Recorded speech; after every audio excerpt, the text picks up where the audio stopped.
ఇలా చెయ్యాలో చేయకూడదో నాకైతే తెలియదు అనమాట. పాపం మా ఆయన అర్ధరాత్రి 2:30కి అయితే నేనైతే సరదాగా ఏమంటే నాకు ఆకలేస్తుంది అన్నాను. ఇక్కడైతే చూడండి పిల్లలందరూ పడుకున్నారు కాబట్టి అయితే ఏదైనా ఆర్డర్ పెట్టనా అన్నాడు.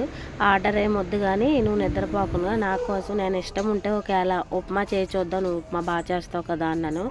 సరదాగా అన్నాను, నిజంగానే చేసేస్తున్నాడు అనమాట. ఇక్కడ చూడండి కుక్కలు ఎట్లా అరుస్తున్నాయో. అందరూ పడుకున్నారు. నాకైతే బయట వీడియో తీసినప్పుడు అయితే భయం వేసిందబ్బా. ఇక్కడ చూడండి ఉప్మా పొడి పొడిగా చాలా బాగా చేస్తాడు. స్వీట్ మెమరీస్ కింద ఉండిపోతాయి కదా, అందుకు పెట్టుకుంటా.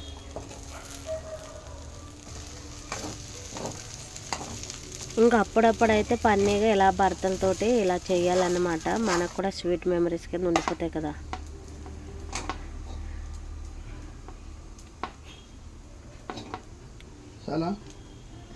సరే మళ్ళీ నువ్వు తింటేనే నేను తింటాను అన్నాను. సర్లే ఇద్దరికి పెట్టయితే అన్నాడు. ఆయనేమో పచ్చడి వేసుకొని తింటున్నాడు, నేనైతే మామూలుగానే తింటున్నా. లేట్ ఎందుకు మరి, సబ్స్క్రైబ్ చేసుకోండి. Bye bye.